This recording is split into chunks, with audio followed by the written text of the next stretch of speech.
Hey folks, this is Matt Rainwater here. And, I kind of kept going back and forth today as to whether or not I was going to do this recording. And, part of what happened was I felt like I had something to say that I wanted to record and say today. And I don't know, I kept going back and forth. I also got stopped in the middle of what I was doing. My mom came by to deliver a futon.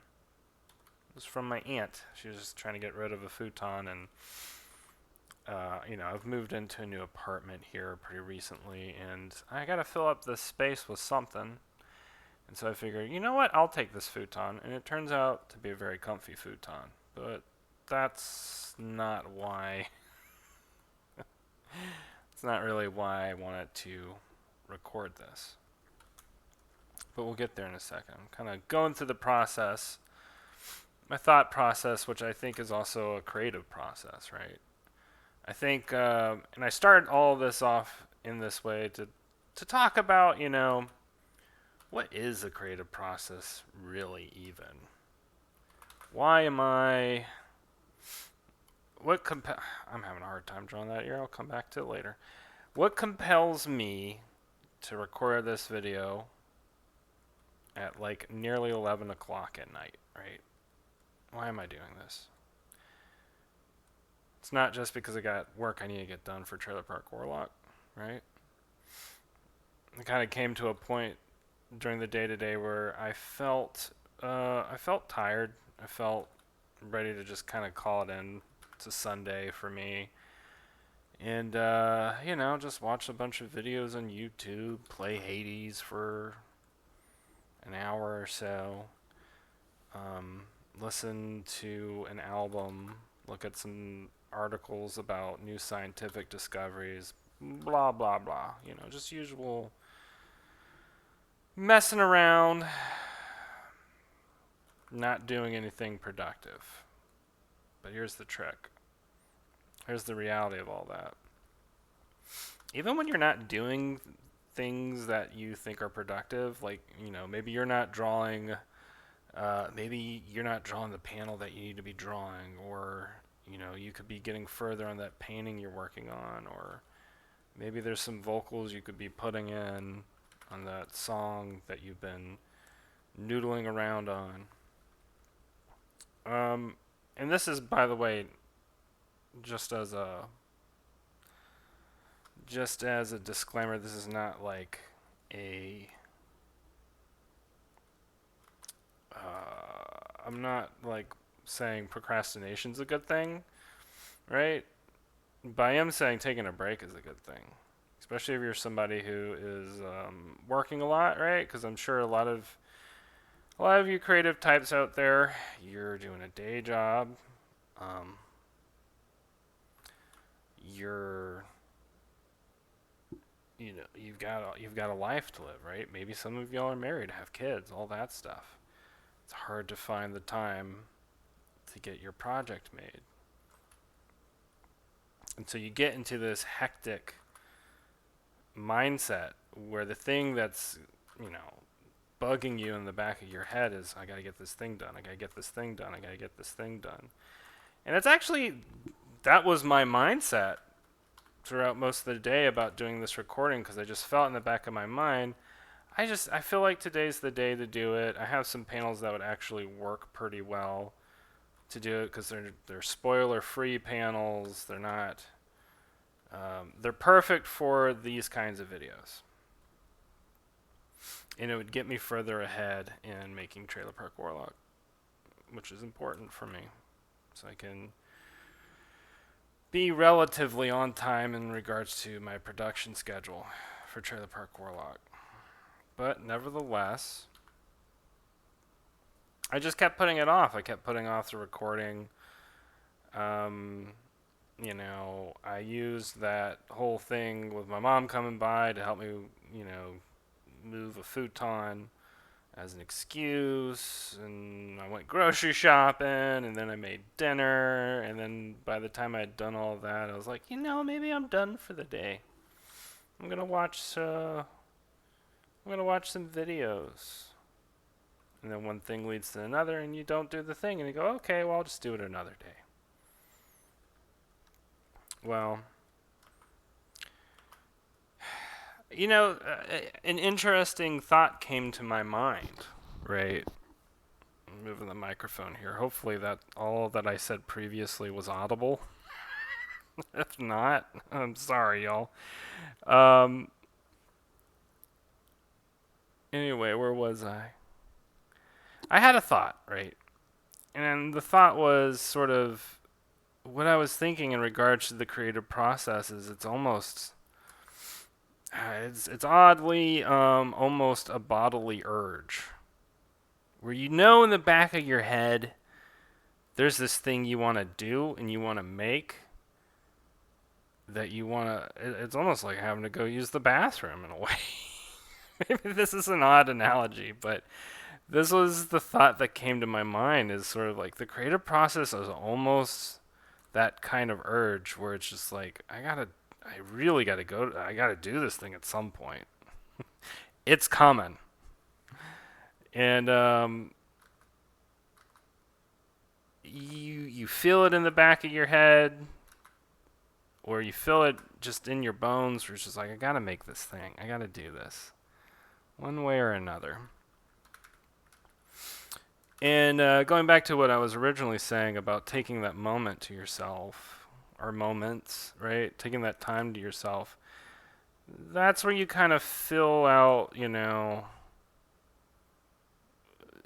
waiting, right? You're waiting for the moment to arrive rather than metaphorically just sitting on the toilet, Not to. This is such a weird analogy, but it is the best one I can think of right now. Or like having to sneeze. Maybe that's another. Like, when you feel like you have to sneeze, but if you become too conscious of it, you'll have moments where you end up just not sneezing, and then you have this frustrated feeling of like, I know I have to sneeze, but the moment passed. Like, I can't sneeze anymore. And that it can be that way in the creative process, where in the back of your head, I have something I want to do, and when it becomes too much, you become too conscious, too aware of it, the moment just kind of passes you up, and you're just left with the hollow sort of notion, right? You don't have you don't have anything left. You don't do the thing that you were going to do. And so just sitting on the laying on the new futon that I have received today, or this evening, like just a couple minutes ago, and listening to an Alice Coltrane album, it suddenly struck me, well, I guess this is the thing I needed to talk about. This is the thing that was on my mind. This is part of the creative process, and that's something. It's not the only thing that I want to make these talk and draw videos about, but it is one of the main things I want to talk about. Is just like creative process stuff, being an artist in general. Also talking about Trailer Park Warlock, something that I love. But I mean, I think one of the big things that that did strike me, based off of just sort of listening and reading the conversations of other people who are creative, it just kind of came to my attention that maybe this is a useful thing to talk about. Because the creative process, it's sort of intuitive, instinctive, mysterious kind of thing in a lot of ways. I mean, really honestly, what even motivates us to create anything at all? I've talked about this a little bit on a podcast that I frequently do with my friend Chow, called Midnight at the Spaghetti Factory. But I think about this all the time. There's this interview, and I feel like you can easily find it on YouTube if you want to watch it and get something more than just a you know, just a chopped up version that I'm about to say. But there's this interview with David Bowie. I think it's a Charlie Rose interview, and David Bowie talks about like how odd, how really in a lot of ways unnatural a thing an artist is, because most natural human state the most natural human state is to like make sure you have shelter, food, the things that you need to take care of yourself, take care of your family, and then conserve energy. And artists do basically the absolute opposite of survival. Like it doesn't make sense on any kind of from any kind of naturalist perspective necessarily. And I could BS some to you in a moment if I'm really feeling it, because I've thought about this topic a lot, because it is sort of an interesting, curious anthropological topic if you want to really get into it. But just on a really basic level, because I think a lot of artists often go through this process where they identify themselves with sort of an alien countenance, right? Like they're not really relatable. A lot of artists throughout time, right, throughout history, are kind of aliens from the rest of the culture that they inhabit, because they look at everything from either an upside down perspective, or from sometimes a superior perspective, or sometimes just they always look at things from a different perspective. I mean, a guy like Leonardo da Vinci, who was exhuming corpses in order to like do important scientific studies at the time, right? To understand anatomy and how the body worked and all this other stuff. Kind of horrifying, right? A little bit horrifying, but also like that's how the sausage got made, right? Like that's how we know the things we know now, is because people like that were doing things like that were really sacrosanct, and even sacrosanct nowadays, right? It's not. If you if you saw some random bearded guy digging up corpses from the cemetery, you would call the cops, right? You would probably call somebody, right? Take pictures, put it on Twitter or Facebook or whatever, and do the usual "oh my god, I can't believe this is happening" thing. And it's like, in the Renaissance,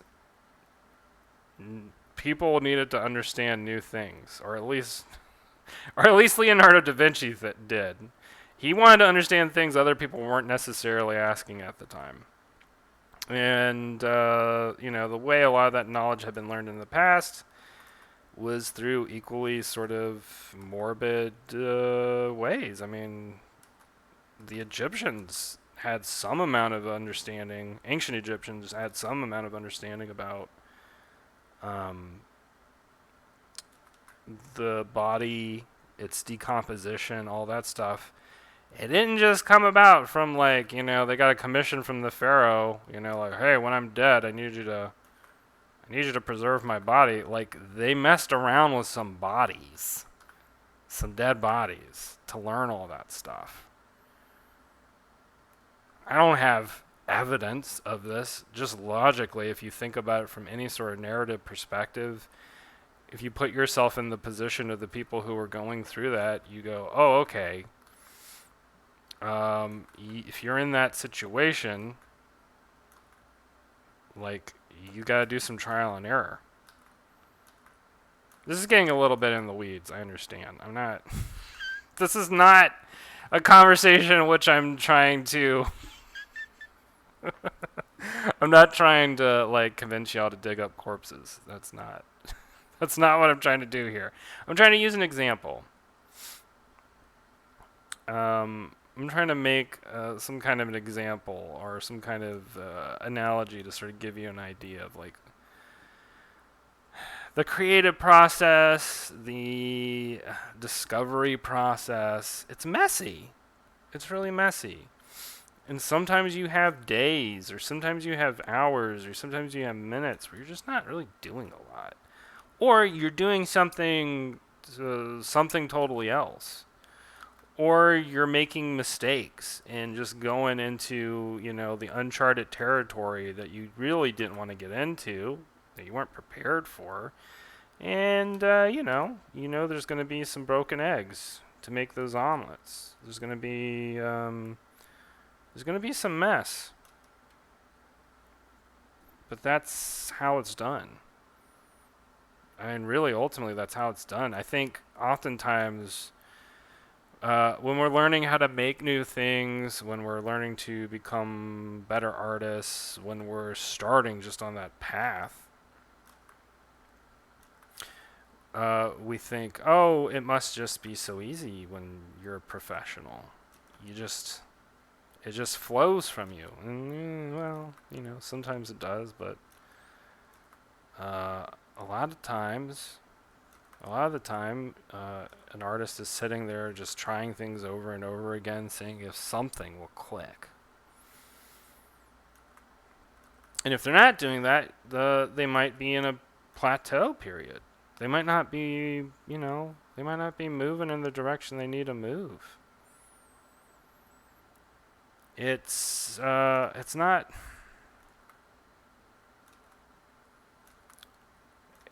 necessarily great to just be consistently one thing. Not even as just an artist, as a person, right? Change is good. Learning to change is good. Coming to new evidence, new ideas, new theories, theses, whatever in your life, it's a good thing. It's chaotic.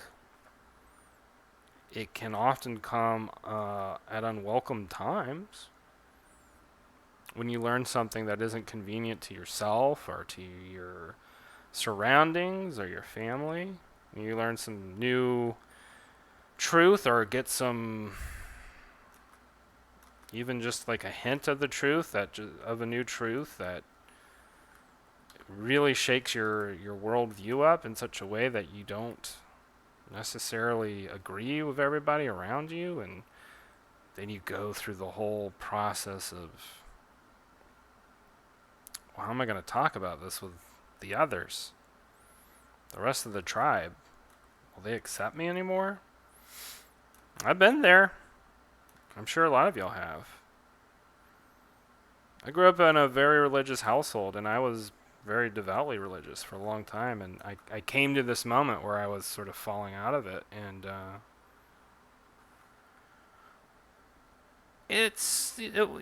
this is an example I go to a lot because I think this just sort of goes to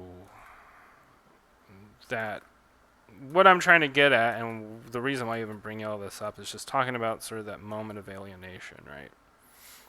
And by the way, it passes. Speaking from personal experience, it passes, and so to go further in it, I had these moments where I was just like very much identifying with like this atheist personality, this kind of nihilistic, egoic kind of thing, which turned into more of a nihilistic, non-egoic thing where it's just kind of smug. It's like smugly, like, oh, well, religion's stupid, blah, blah, blah. I'm doing good for the world, blah, blah, blah. And it's like, well, What that ultimately turned into is where I am now, which is kind of, I kind of don't care. It's not nihilism, though. It's like, it's not nihilism because I'm now kind of in a weird spiritual place where like I have this spiritual identity that I didn't have previously. I have this connection with, I'll say, the cosmos, right? That I didn't have previously. I have this healthy connection with my mind that I did not have at all for a long time.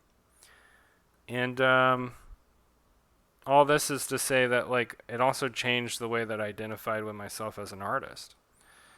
I made Bat Monster during that, like, really nihilistic sort of period where, or I drew it, I should say. Austin wrote it, and we were kind of both exercising a lot of demons, quote unquote, during that time. But I drew a lot of that to kind of deal with that nihilistic period.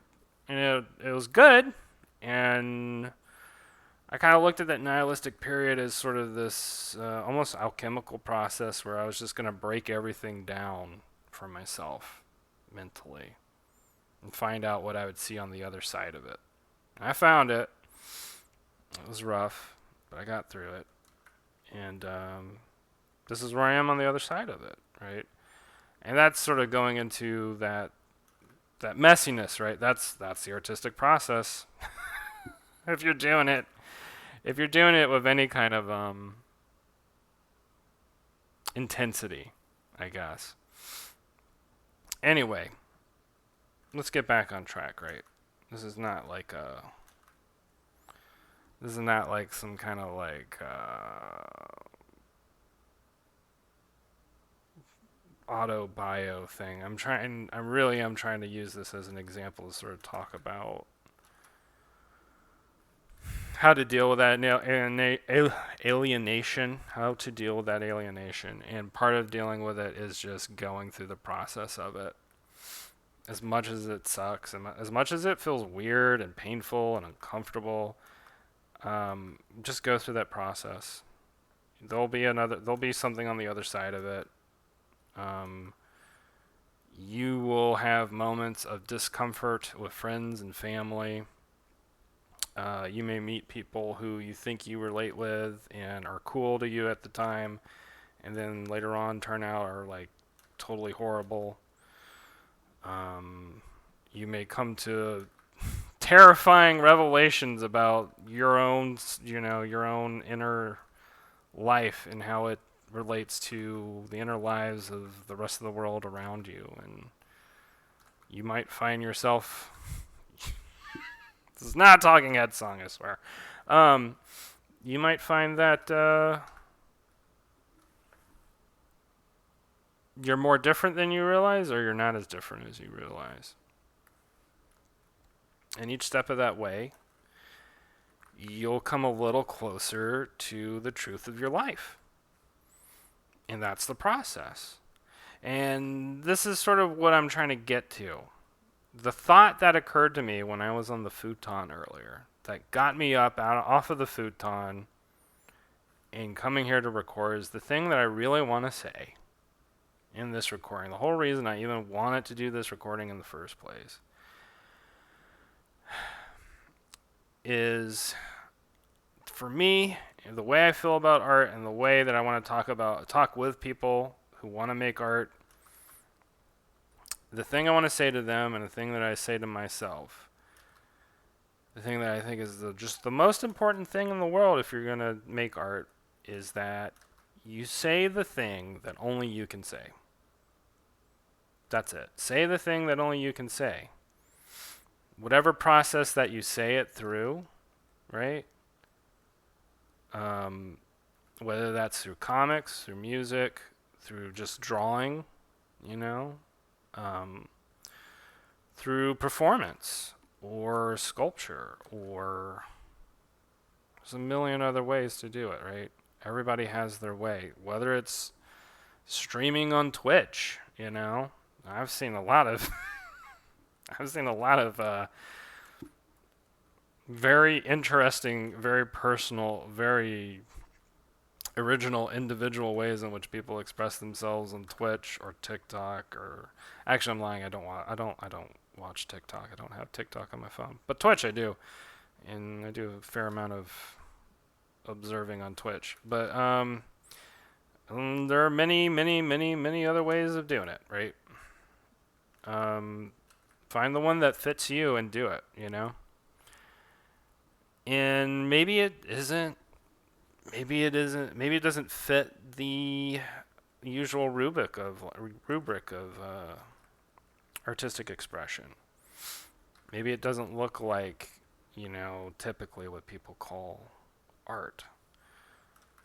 But if you found a way to like code, right? Write computer programs in a way that is artistic, if you found a way that is like, if you play a sport in some way that's artistic, whatever it is, so long as you're doing the thing that only you can do, that you can say,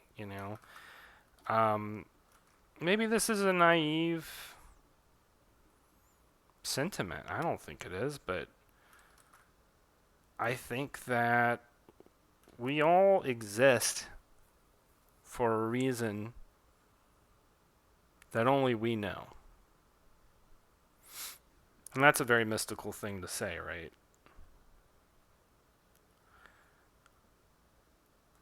And by that I mean we're going to discover it over time. We may know it from the beginning. I've been drawing comics since I was like 5.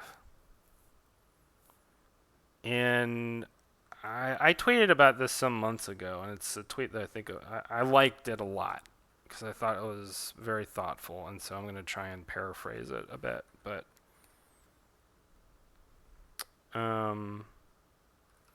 is that the right word? Yeah, paraphrase it. I don't know why that word sounds weird to me suddenly. Anyway, the tweet went something like this. I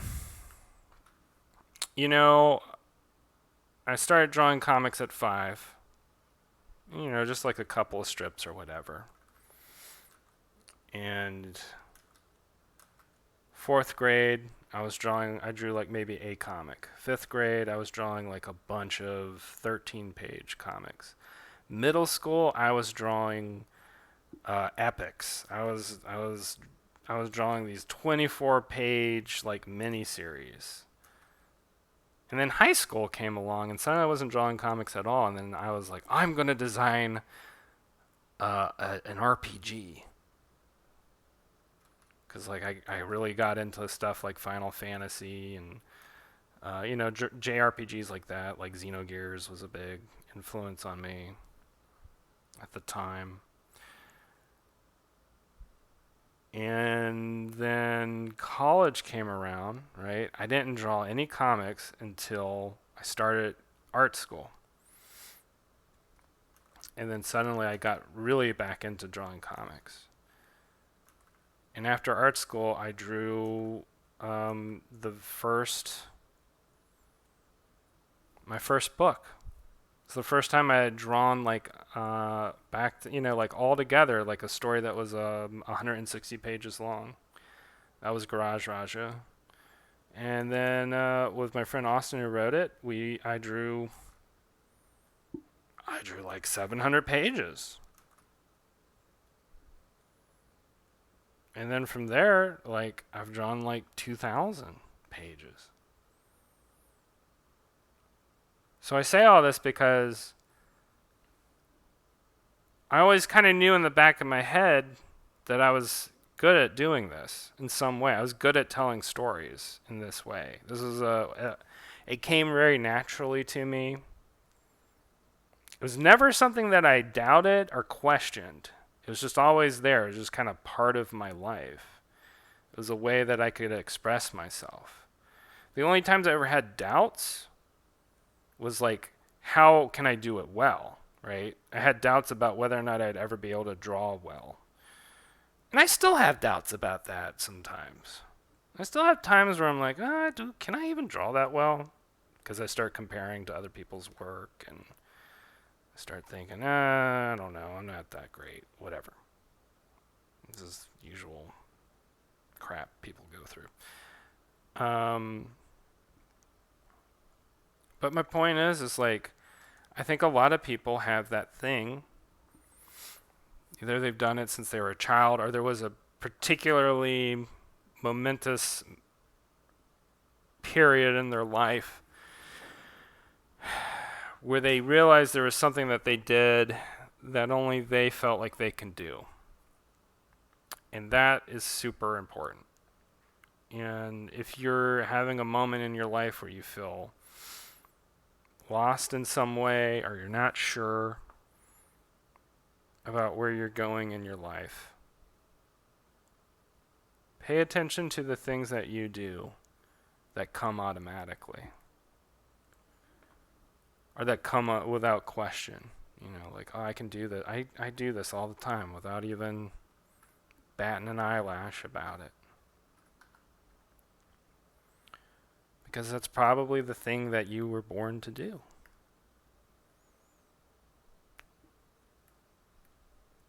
What else is there really to do after that? You know? I mean, there is stuff. There's plenty of stuff. Go world traveling, fall in love, raise a family, all that stuff. But and